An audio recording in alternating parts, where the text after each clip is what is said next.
Assalamualaikum warahmatullahi wabarakatuh. Alhamdulillah, alhamdulillah wa syukurillah wala hawla wala quwata illa billahil aliyil azim.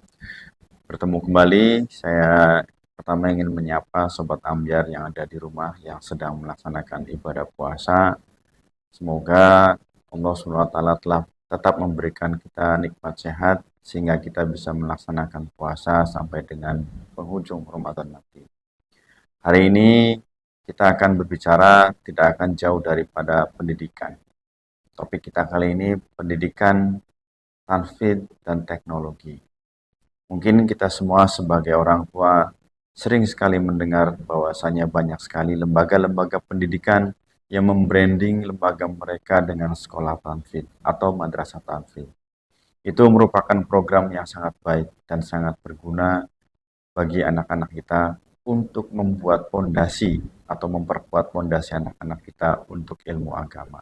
Apakah itu salah? Tentu tidak. Karena antara agama dan juga pendidikan umum harus seiring sejalan.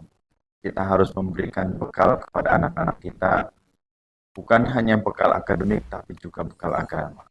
Tapi yang sering kita luput dan sering kita lupa, kita sudah mempercayakan pendidikan agama kita kepada lembaga pendidikan yang sudah kita percaya.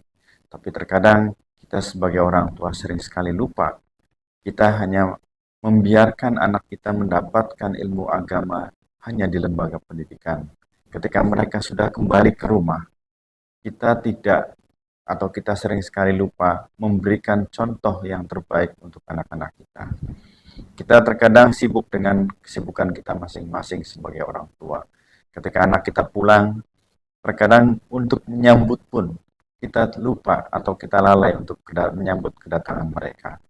Kita lupa bahwasanya anak kita ketika sudah ada di rumah merupakan tanggung jawab kita sebagai orang tua. Dan disinilah peran kita sebagai orang tua sangat dibutuhkan sekali. Di mana anak-anak kita saat ini tentu kita semua sama-sama menyadari bahwasanya ketika kita melarang, ketika kita mengarahkan, susah sekali anak kita untuk bisa menerima atau melaksanakan apa yang kita perintahkan atau yang kita nasihatkan.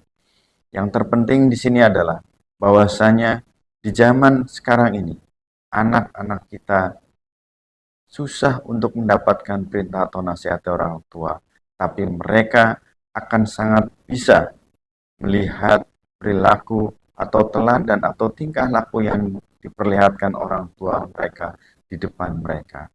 Sebagai contoh, ketika kita menyuruh anak-anak kita untuk sholat, terkadang mereka akan menjawab, ah nanti saja, atau iya, dan mereka hanya sekedar menyaut seperti itu.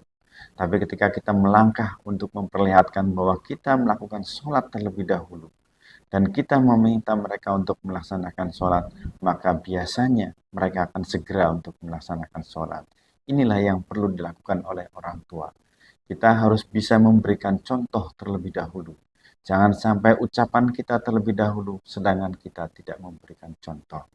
Kemudian kembali lagi kepada pendidikan agama. Bahwasanya pendidikan agama yang kita dapatkan atau yang kita terima ketika kita masih belajar dulu harus bisa menyesuaikan dengan bagaimana cara kita menyampaikan pendidikan agama itu kepada anak-anak kita. Ini merupakan salah satu tantangan kita sebagai orang tua. Apakah kita mampu memberikan pendidikan atau menyampaikan pendidikan agama itu kepada anak-anak kita dengan baik sehingga bisa diterima oleh mereka dan mereka pun melakukan apa yang kita harapkan. Sobat Ambyar yang dirahmati Allah. Yang pertama, marilah kita sama-sama melakukan apa yang telah kita lakukan selama ini. Atau kita melakukan sesuatu yang terbaik, yakni memberikan contoh kepada anak-anak kita. Pertama, kita harus melakukannya terlebih dahulu. Mencontohkan, memperlihatkan kepada anak-anak kita bahwasanya kita melakukan ibadah-ibadah yang juga akan kita perintahkan kepada anak-anak kita. Yang kedua, berikan pengertian kepada anak-anak kita bahwa pendidikan agama merupakan fondasi awal bagi mereka untuk bisa menangkis serangan-serangan yang akan membawa mereka kepada hal-hal yang tidak baik. Agama bisa menjadi sebagai perisai agar anak-anak kita terhindar dari hal-hal yang tidak diinginkan. Dan yang ketiga, kita mampu memberikan jalan atau solusi ketika mereka ketika mereka mengalami masalah-masalah yang dihadapi oleh mereka. Tentu kita harus memilah masalah-masalah tersebut dan solusi-solusi yang kita berikan pun harus sesuai dengan zamannya. Jangan sampai solusi yang kita berikan hanya disesuaikan dengan masalah kita terdahulu yang kita anggap sama. Bisa jadi solusi itu akan menjadi hal yang benar, tapi juga bisa jadi solusi itu tidak menjadi satu solusi, bahkan menjadi masalah baru bagi anak-anak kita.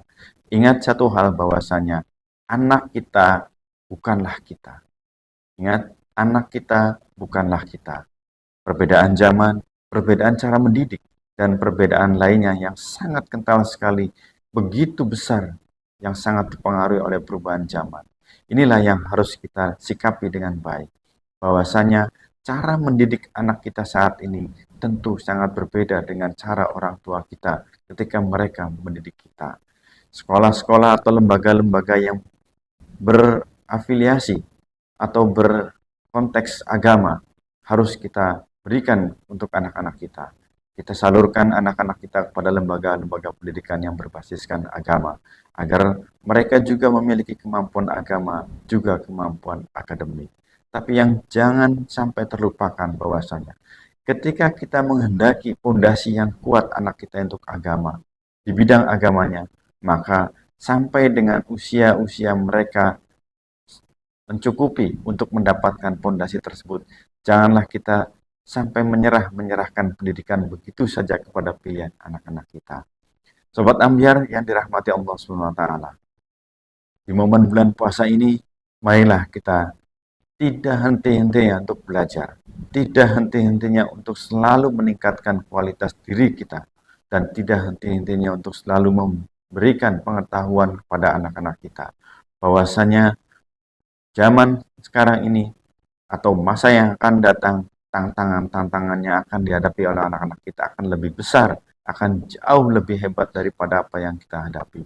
Mereka akan menghadapi sesuatu yang besar, maka dari itu kita harus mempersiapkan anak-anak kita dengan lebih kuat lagi dan kuat lagi agar mereka mampu mengalami atau menghadapi tantangan-tantangan tersebut. Dan semoga marilah kita sama-sama mohonkan kepada Allah agar kita sekeluarga, kita, anak-anak kita, keluarga kita, dan kaum muslimin pada umumnya mendapatkan perlindungan dari Allah SWT untuk dijauhkan dari segala macam halnya atau mara bahaya. Dan di momen Ramadan ini, marilah kita sama-sama meningkatkan ibadah kita. Insya Allah, ibadah kita akan diterima oleh Allah SWT dan diberikan pahala yang berlipat ganda sebagai bekal kita di yaumil akhir nanti ketika ajal atau maut telah menjemput kita. Semoga Allah SWT merahmati dan meridhoi kita dan semoga kita semua digolongkan ke dalam golongan orang-orang yang bertakwa. Akhirul kalam, wallahul muwaffiq ila aqwamit thoriq. Assalamualaikum warahmatullahi wabarakatuh.